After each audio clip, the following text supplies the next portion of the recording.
Hello, my friends, and welcome. Excuse me, I've got to clear my voice here a little bit.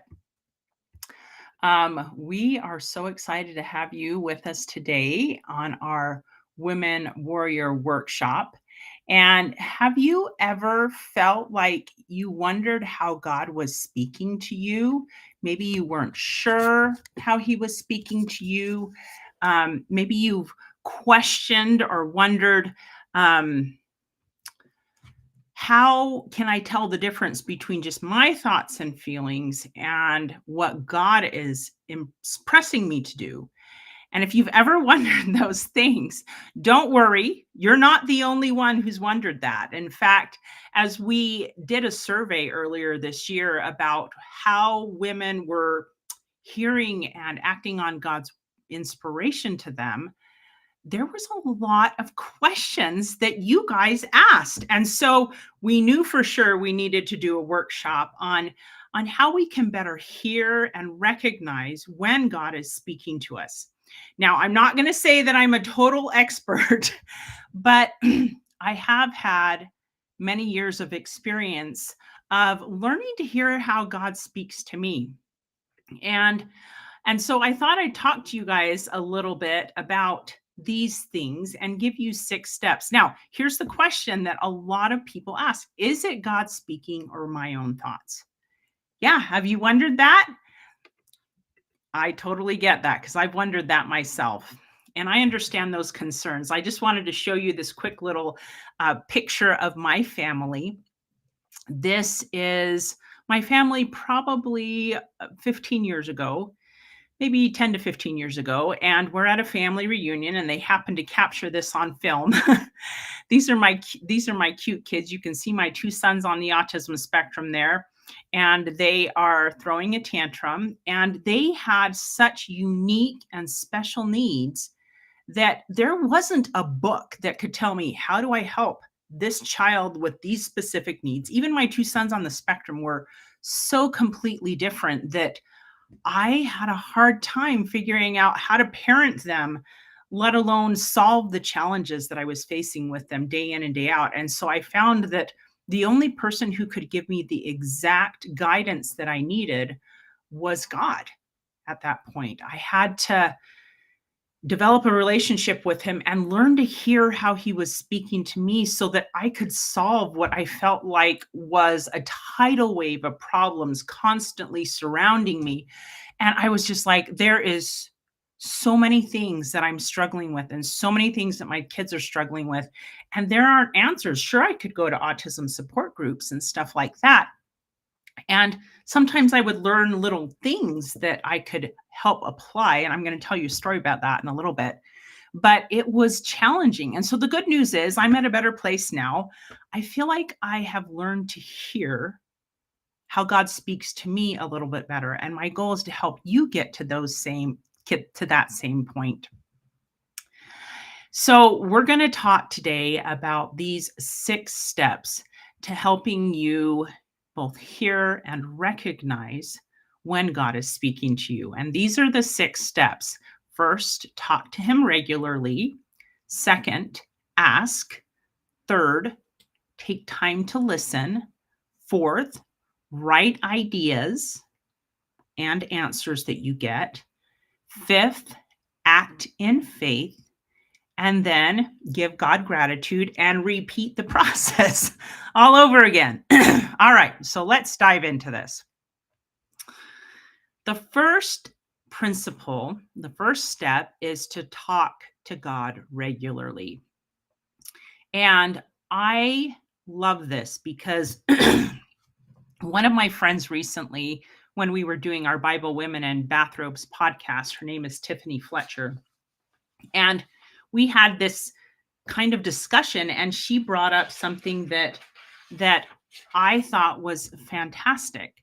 And we were talking, and we decided that it's important for us to learn to hear and talk to God on a regular basis, because the more we talk to him, the more we can hear his voice. Another friend said that And this is also on a recent podcast, so you can go back and listen to our Bible Women in Bathrobes podcast.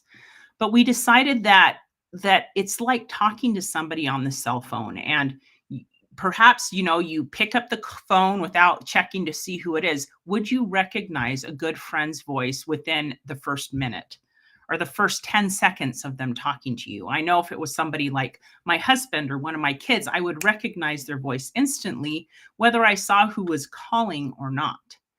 And the same principle applies to God. The more frequently we communicate with him, we will learn to recognize his voice when he's speaking to us. And I think he speaks to us each differently.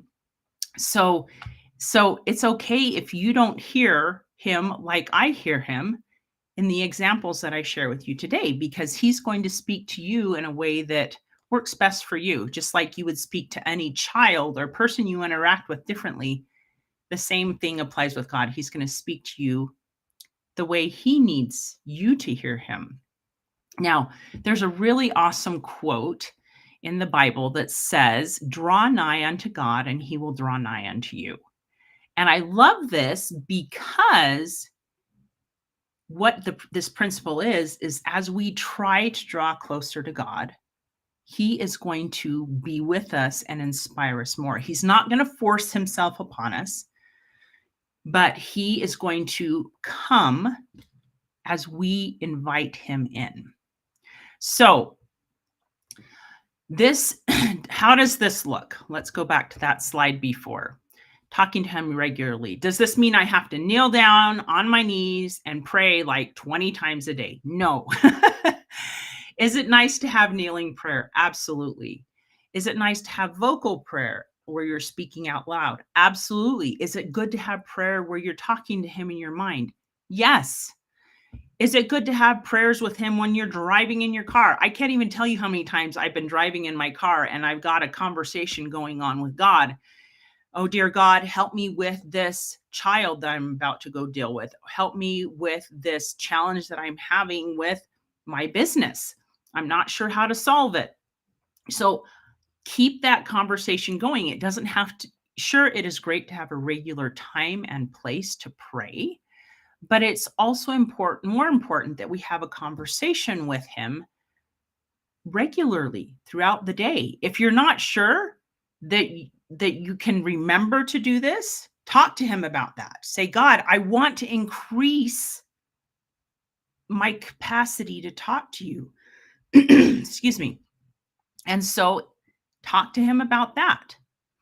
And so as we do this, we will begin to have that conversation with God. We can begin to hear him. And we're going to talk more about that in the following principles, because it is important to at least begin where you are. Begin where you are. Begin to talk to him regularly. Maybe up it just 0.5%. God, help me talk to you 1% more every day, 2% more every day. And if you do that every week, week after week, you will begin to hear him better in your life. All right. Let's go to the next principle. The second principle is ask. And oh my goodness, guys, if this isn't probably one of the things that God invites us to do all the time in the scriptures, it is to ask him for help.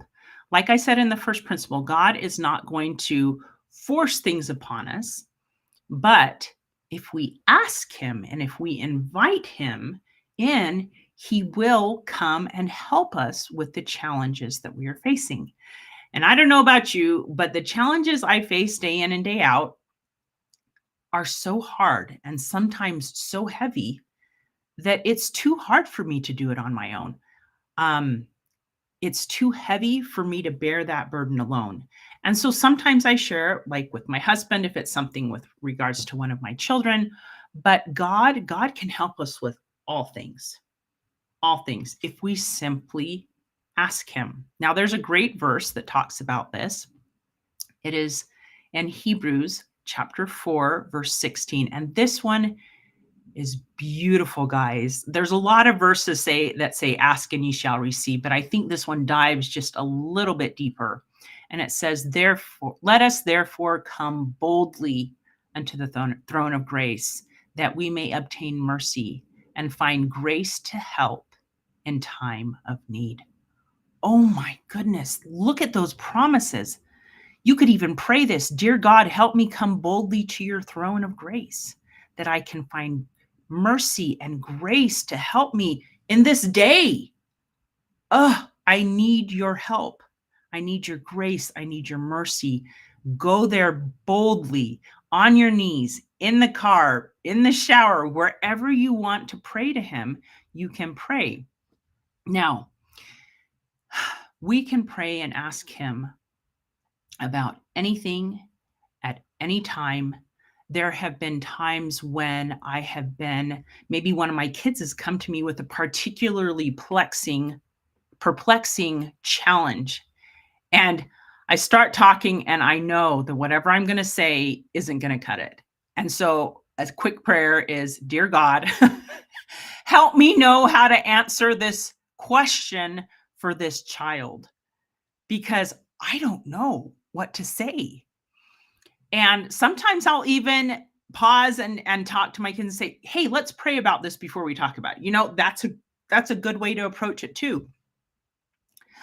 This applies in work situations too, where you may be talking to someone at work and maybe they're being unkind or angry and you're not sure how to diffuse the situation. Dear God, give me patience and grace and mercy to know how to solve this challenge in front of me.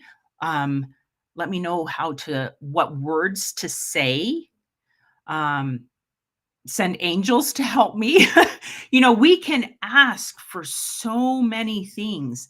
And sometimes there are layers of asking. Sometimes we have problems that feel like they have been going on and on and on and on for days and weeks and months.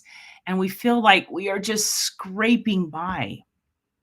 And so I understand that too. I felt that way, especially with my sons on the spectrum. One of the things I've learned about God is he often gives us little bits at a time, line upon line, just tiny little answers one at a time. We'll talk more about that in the listening principle next, but don't be discouraged if you feel like you don't get a huge download all at once. That sometimes happens, but not always. Another thing I wanted to teach you really quickly about asking is that there are certain prayers that seem to be answered more quickly than others. If you have ever wondered if God loves you, if he sees you in your need, dear God, do you love me? And then pause and listen. Those prayers seem to be answered much more quickly. I've also noticed a different kind of prayer that seems to be answered quickly, and it is the prayer where we are praying to know how we can help someone, whether it's someone that day or one of our children. Asking how I can help someone today is often answered pretty quickly. So if you want to start that communication with God, have I gone too far? Am I beyond salvation? No. Open yourself up to love. Now, one other thing I wanted to point out here is that sometimes if you struggle with mental health issues, for example, depression or anxiety, if you are in a state of super anxiousness and fear, a fight, fight, or freeze response, that it is sometimes hard to hear God's answers at that point. And so you may ask for peace. God, I am not in a place where I can feel your peace right now. Please help me to know what I should do to feel your peace or to be able to feel it. Now, if you are in severe depression, I have a sister who struggles with severe depression. She has told me that this is really hard for her. This is really hard for her when she's feeling depressed. It's a chemical reaction in our brain, the chemicals in our brain. It's not wired like everybody else's. So give yourself a little grace if you're struggling with this. And I'm going to give you some tips on that in just a minute. So we've talked about first talking to him, then asking for help, asking for angels. Sometimes I've had to ask for angels, asking for help solving our problems, asking if he loves us, asking if he can help us know how to help someone that day. But the third principle, and I think we might be on this one for a little while, is taking time to listen.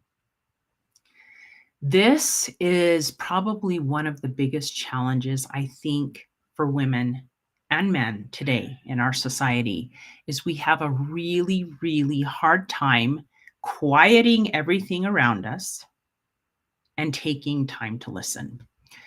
I find it interesting that the times that God speaks to me the most tend to be first thing when I wake up, or sometimes he'll wake me up at 4:30 in the morning so he can talk to me.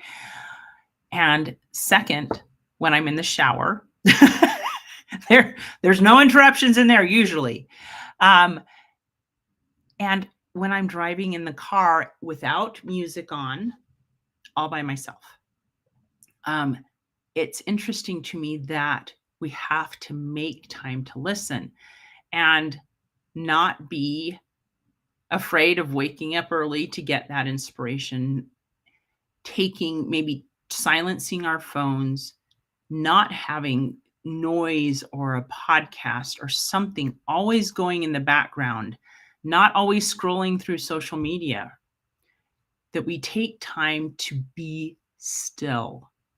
That's one of the things God teaches us in the scripture is take time to be still. And it is in those still moments that we can often hear him.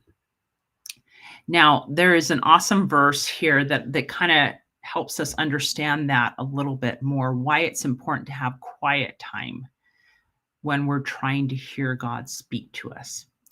This is the story of Elijah, and he went to go talk to God, and he's up on a mountain, and all these things happen, all these things that are in commotion happen. It says, and after the earthquake, a fire, but the Lord was not in the fire. And after the fire, a still small voice. And then in this still small voice, he says, and behold, there came a voice unto him, and it said, what doest thou here, Elijah? So sometimes there's commotion and craziness all around, and we have to kind of be still and listen for that still small voice that's saying, what do you need, Tamara? And insert your name there. What do you need? And I've often had discussions with friends and family saying, how does God speak to you? And there are different ways that he can speak to us. And so let's talk about some of those.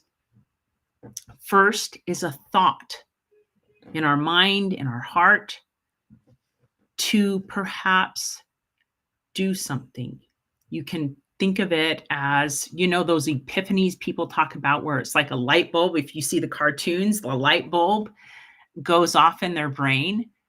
Thoughts, ideas and there's a reason they show it as a light bulb. It is inspiration. It is light from God coming in and inviting you to do something good. Do something good. All right. So thoughts, I like that. Another way God speaks to us is in our feelings. And we often kind of touch our heart when we think about God speaking to our mind and in our heart. And some of these can be feelings of peace, of comfort. Perhaps it is a feeling of being unsettled, like something is wrong. Let me give you an example of that. I remember when we lived in Arkansas, our son would babysit our neighbor's dogs when she went out of town. And one time he went over there to feed the dogs, and he'd been over there probably about 5 minutes, and all of a sudden, I had this feeling that something was wrong with Jordan. And so I picked up the phone. This is back when we had landlines and not cell phones. And I called next door, and he answered, and he was crying. And I'm like, "What's wrong?" And he said that one of the dogs, just being exuberant and playful, had nipped him and he was in pain. So I left my other kids with my husband, and I ran over there and I helped him calm down and take care of the dogs. And so sometimes it's that feeling like something's wrong, I need to act, right? Um, Sometimes thoughts and ideas or answers come, like I said, early in the morning, and you might get like a download. I don't know how else to describe it, but as I've started this company, Women Warriors of Light, sometimes I'll be pondering on a particularly challenging thing. Let me give you an example. Before we launched Women Warriors of Light, we were going through our survey results, and there were 4 podcasts that women said that they wanted. And I took some time, and I got together with some of my advisory board members, and we were discussing how we could launch all these podcasts, and we came to the conclusion we couldn't launch them all at the same time. But some of the things that they gave me some ideas. They said, "What if you combine 2 of these into one?" And I was like, "Oh." They're like, for example, you could combine this one that talks about the teachings of Jesus Christ with this one that's Bible Women, because they're both in the Bible. I was like, "Oh, I'd never thought about combining 2 podcasts into one." And as I went to bed that night, and this is an important principle to remember when you're asking for something, is give it to God at night and see if you get answers in the morning. Sometimes you do. Sometimes they don't come right away. But I kind of gave it to God that night, I said, "God," and we were kind of on a time crunch here. "We need to figure out how to start a podcast. I've talked to my advisory board, we've brainstormed, and we're not sure what to do." And so the next morning, 4:30 in the morning, I don't know why it's always 4:30, but I guess angels decide that they can wake Tamara up at 4:30. But it happens a lot. I started getting this download. And in my mind, I could see women in bathrobes getting online and recording this podcast. And we were going to talk about the teachings of Jesus on Tuesdays, and we were going to talk about women in the Bible on Thursdays. And it was like everything was coming together in my mind, and I could see bits and pieces of this. And I even got the title, Bible, Women, and Bathrobes. And I was like, "Oh my gosh, wow." And this feeds into the next principle, which is write it down. So I did get up and I just journaled about everything I could remember. And yes, it was probably 5 in the morning by the time I did that, because it was like all these ideas and thoughts were coming into my mind. And so sometimes answers come like that early in the morning. Again, answers come in the shower. I don't know how many times I've been in the shower and all of a sudden, ideas start coming. And I'm like, "Oh my goodness, I don't have anything to write on here in the shower." So I'm like, "Dear God, hold that thought. I got to write it down when I get out of the shower." I'll sit and repeat it over and over and over until I get out of the shower. So taking time to listen and figuring out how God speaks to you is important. There's also been times when I've been driving, and if I get a thought or idea when I'm driving, sometimes I'll grab my cell phone, hit the record button, and I'll talk it out on my cell phone. "I just had this idea. It's to do X, Y, and Z." And that is a perfect solution to this challenge. Sometimes I go to holy places to listen or to pour my heart out to God, at church or in nature. Wherever you feel close to God, those are good places to make time to listen, because in our busy schedules, we don't. we don't make time to listen. And so if we are dealing with a particularly challenging problem, I invite you not only to talk to God about it, but to do a little bit of research. Remember how I taught you in that example about talking to my advisory board? Sometimes bouncing ideas off of good friends or family members is a great way to get ideas. Now, I want to circle back around to my sister with major depressive disorder. And she has told me that sometimes, especially when she's feeling super depressed, and she also struggles with really chronic migraines, or when she's feeling physically ill, that she cannot hear God speaking to her. And I've talked to other people who, when they're sick, they can't hear God speaking to them just because they're so physically worn out. And she told me that what she does at that point is she asks other people to pray with her and to see if they can help hear what God is saying to her. For example, she has her husband come and pray with her.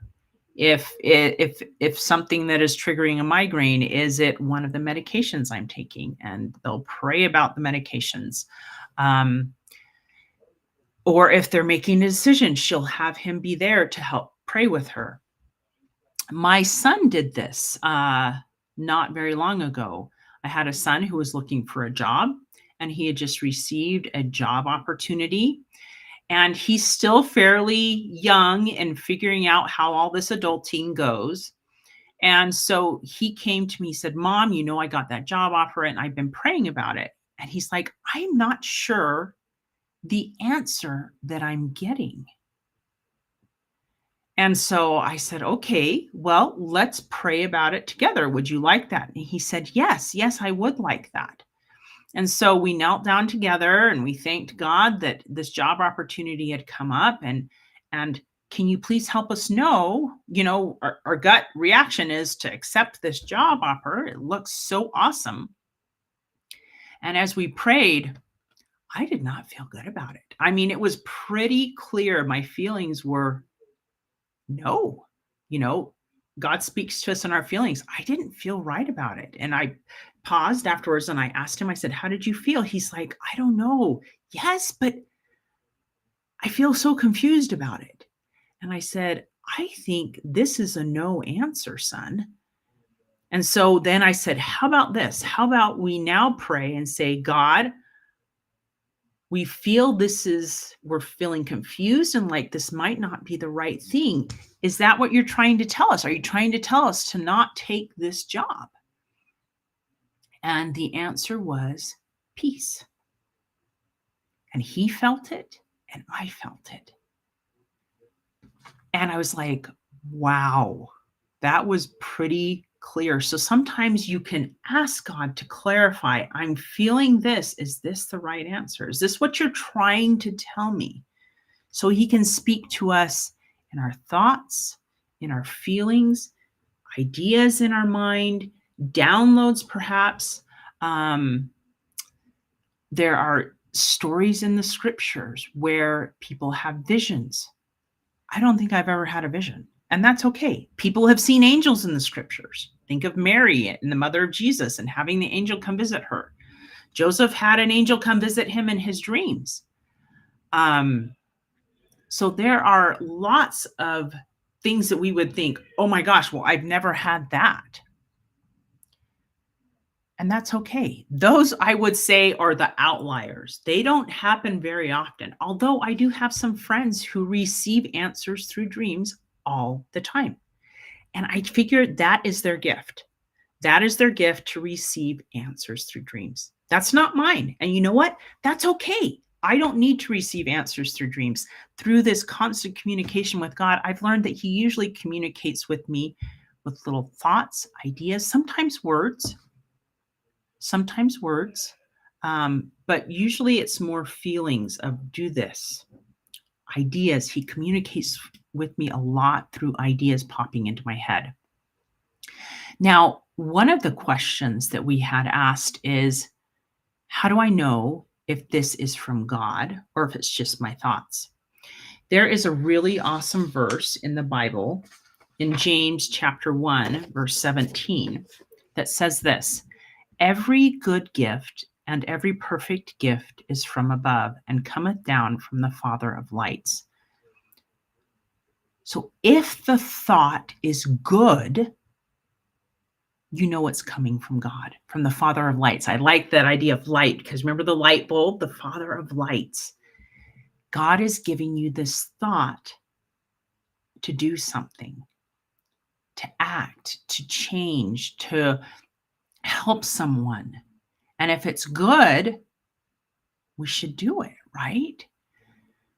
And I love that. I love that if it's a good thing, that we should act on it. And that kind of brings me to this next thing. So we've had talk to him regularly, ask, take time to listen. I hope I've given you a whole bunch of ideas and take time to listen. But the fourth one is to write it down. And I kind of touched briefly on this one. When you get a thought, idea, write it down. Type it on your cell phone, record it on your cell phone, write it in a journal, write it on a piece of paper. I always sleep with a pad of paper on the side of my bed because every once in a while I get those morning inspirations and I've got to write it down. Or sometimes I'll come out of my room, come upstairs, and there are so many things in my journal where I wake up and this morning I had this thought, da da da da da da da. Write it down, because when you're in the moment of receiving the inspiration, it's clear and you feel confident about it. But Satan always makes us doubt, right? He doesn't want us to act on it. But make these things and write them on your to-do list. Write down the thought, the impression. Maybe you need to go talk to somebody. Maybe you need to do something at work. There are lots of different ways that God can inspire us, but if we don't write them down, I don't know about you, but I forget. And I don't think I'm particularly old enough to be forgetting all these things. I've always been somebody that when I write it down, it helps me remember it. So write it somewhere where you will remember. I have a to-do list on my phone. It has different categories, things like shopping, but some of those things are actions. Like, I need to do this. Write it down somewhere where you can then act on it. If you have a to-do list at work, if you have a to-do list at home, if you write it on a pad of paper at home, just write it down. There is a verse that goes along with this, and I think it's pretty cool. Oh, and just the way this is sitting, I can't see it. So let me change the view. There we go. Now I can see it. Write the vision and make it plain upon tables, that he may run that readeth it. Isn't that cool? So even in the scriptures in Habakkuk, we read that if you get something, write it down that you may run when you read it. He wants us to then act. And that is the next principle that we read about in this. The fifth principle is act in faith. Once you've gotten the download or the idea or the thought or the feeling, written it down so you can remember it, the fifth thing is to act in faith. And the reason I say this is because if it is something good, guess who's going to try to stop you from doing it? The adversary. Oh my goodness. You get these great ideas, and then guess what the second thought is? Oh, you shouldn't do that. You're not capable enough. Or it is scary to visit somebody unannounced. I've had those thoughts where I'm supposed to go visit somebody. I'm like, oh, I don't know them very good. And showing up on their doorstep without cookies or something like that sounds really weird. I'm uncomfortable with doing that. And so guess who's trying to talk you out of this good thing? Satan, the adversary. This is his role. He works to try to stop God's work. He tries to stop us from moving forward in our lives. He tries to stop us from helping people, from doing good. So if you get an impression and you write it down, because then it helps you not doubt, then you act. And yes, I have shown up on people's doorsteps saying, I don't know why I'm here. Hi, I just thought I'd check on you. I had the thought that I should talk. Sometimes I've had the thought to go out to lunch with somebody. And so I text them and say, hey, can I take you to lunch?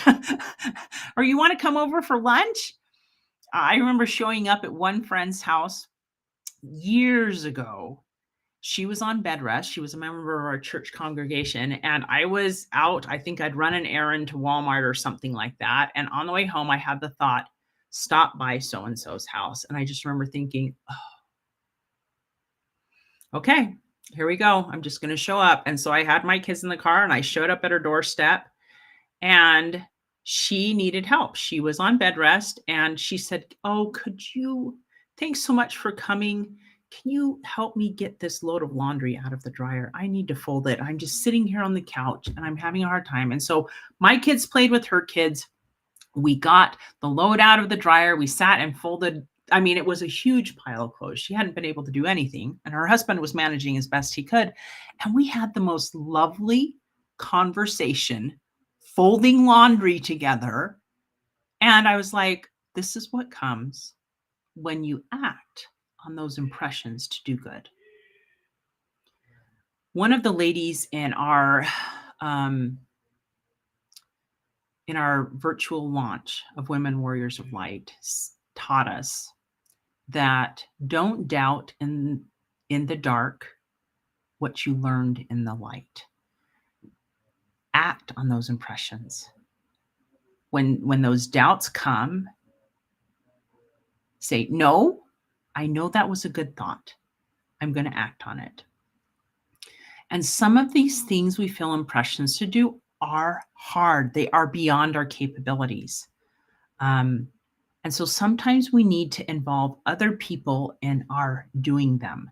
And the reason I say that is because as I've begun to podcast, or as I began to write my first book, I had to find people to help mentor me to do it correctly, or to do it the best way possible. When my children were little and Nathan started school, he's our son with low functioning autism. I remember going to his teacher, and she was the autism teacher for our school district in Arkansas. And I said, will you teach me about children with autism? This is pre-Google. So she, bless her soul, she invited me into her classroom. I would sit behind a screen so Nathan couldn't see me and want to leave, and I could observe how she taught these kids, what she did. They're very visual learners. And so sometimes in order to act and to improve, we need to invite somebody in to be a mentor to us that knows more. Sure, there are people who blog, and here's one thing I will throw out as caution as far as acting on these things. There are so many loud voices out there on social media, and not all of them are the right answer for you in your particular situation. And so sometimes our question needs to be, God, help me discern who is the right person that I should be listening to. Make sure that it's somebody who knows something about that particular struggle. I was talking to a couple of young moms recently, and one of them commented, she said, I think once I have my baby, I'm going to stay off social media for a little while, both because I don't want to compare myself to the other moms who bounce back to their pre-baby weight like that, but also because sometimes I need to talk to people who are real. And I was sat there listening to her going, she is wise, that sometimes all these crazy voices distract us perhaps from hearing God, or hearing God through someone else. I forgot that's another way that God sometimes answers my prayers when I'm talking to a friend or a spouse, or um, maybe if I'm at church and somebody's teaching a lesson and I hear something in something that they're saying that I'm like, oh my gosh, that is the thought that answers this. Or sometimes I'll be sitting at church and it doesn't matter what somebody else is speaking about, I'll get a thought that is an answer to a question that I have. So sometimes just being in places or being around people who are trying to follow God helps us be able to move forward and get the answers and then act on them. So those are the 5 first principles. I think I forgot to read you this verse. So let me read you this verse really quick. This comes from James chapter 2, verse 14. What doth it profit, my brethren, and I'll say my sisters, though a man or a woman say he hath faith and have not works? This is, I think, one of the biggest challenges is sometimes acting on those impressions in faith, because it is scary. It is super scary to sometimes act on those impressions we get to do something outside of our comfort zone. But have confidence that to never suppress a generous thought, never to suppress something good that will do good or bring goodness into your life or into the life of someone else. Find the people you need to help you do it and then act. Baby steps. All right, let's go to the 6th principle. And this one is thank God and then repeat the process all over again.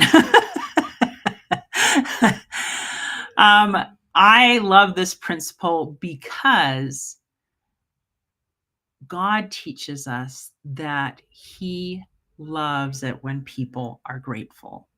Let me read this Bible verse for you really quick. In everything give thanks, for this is the will of God in Christ concerning you. Isn't that beautiful?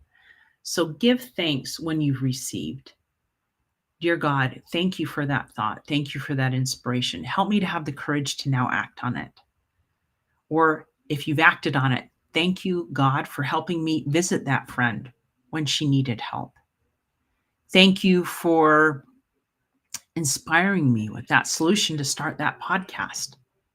I couldn't have thought that up on my own. Thank you for helping me know how to talk to this child of mine, because I didn't know what to say. And somehow the words that came out were just what they needed to hear. Wow, how did you do that? I don't know. So thank him and then continue the process. Continue talking to him. Let's go to the next slide. Continue this whole process of talk to him regularly. Ask, take time to listen, or make time to listen. Write those ideas down. Journal about it, make your to-do list, act in faith, thank him, and then repeat this. And the cool thing about all of this is that when we talk to God and begin that conversation, you will begin to hear him how he speaks to you. You can even ask him, God, teach me how you speak to me. Is it through thoughts? Is it through ideas? Is it through words coming into my mind? And he may speak to you in many different ways, but help me to hear and recognize it. Let's go back to that first thing, that example of talking to somebody on the cell phone.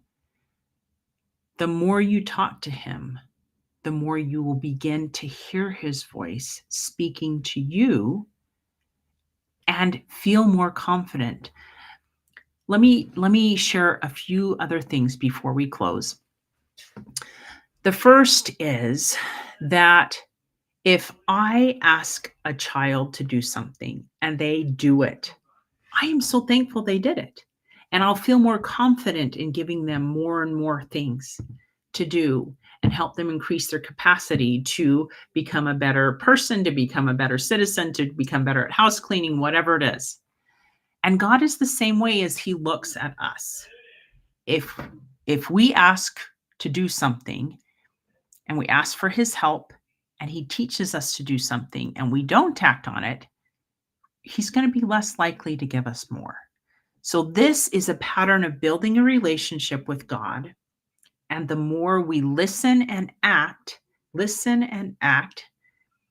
and he helps us solve our problems more and more. It becomes more of a conversation. Okay, I did that. That worked or that didn't work. Help me to know what the next right step is. A couple of other things before we close.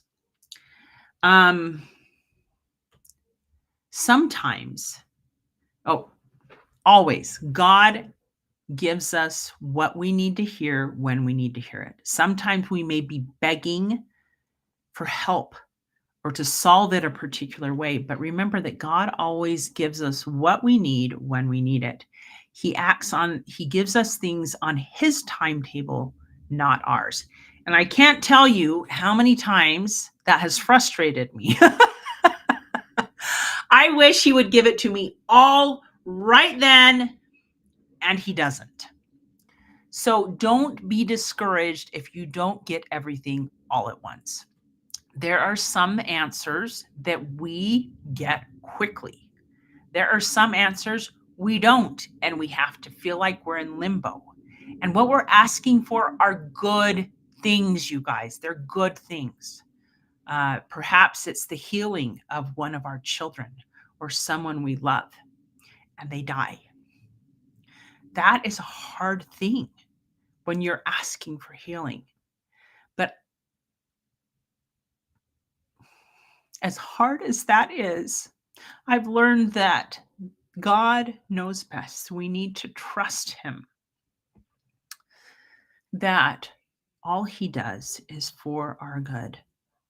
And that if those hard things come, he will help prepare a way. Like he says in Romans, that all things will work together for our good. I'm not saying it's easy. It's very hard, as a matter of fact, when our prayers aren't answered the way we want.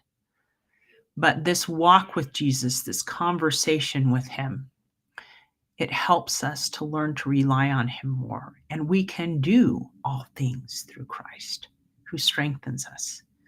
So is he going to give you a challenge to pass through that he can't help you with? No. Is he going to give you challenges that are too hard for you alone? Yes. Because he wants you to grow. So grow in your capacity to communicate with him. If you're angry, vent it to God. He can take it.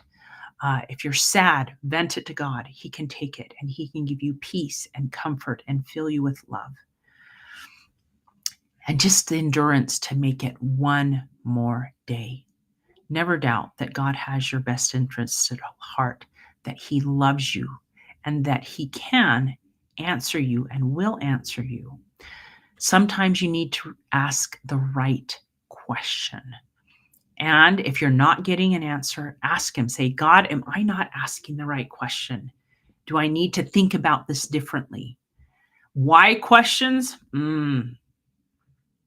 Those are not always answered. Because God sees 20 years down the road that this thing you're going through, it will be a help to you and to somebody else down the road. But so learn to ask questions. What can I learn from this struggle? Teach me what I can learn so I can get through it more quickly. I've asked that prayer lots of times. So when you're praying, learn to ask the right questions too. Anyway, my friends, thank you for joining me. I hope this has been helpful to you. These Women Warrior workshops that we're doing, we will continue to do every Wednesday. We're answering your challenges, helping you learn how to become better connected, better protected from the adversary, and better directed. This is under connected and directed, I guess, connected to God and directed in your life. So we will be stopping these publicly after Mother's Day. And if you want to continue to access these amazing workshops and the women that we have coming on to teach you about your particular pain points, um, whether it's addictions that your kids are struggling with, or if you're struggling with your self-worth, we will continue these. They're part of our standard membership on the Women Warriors of Light subscription page. And so we will be continuing these after Mother's Day, but it will be private. So if you like these, and we will advertise them so you can get on and get access to them.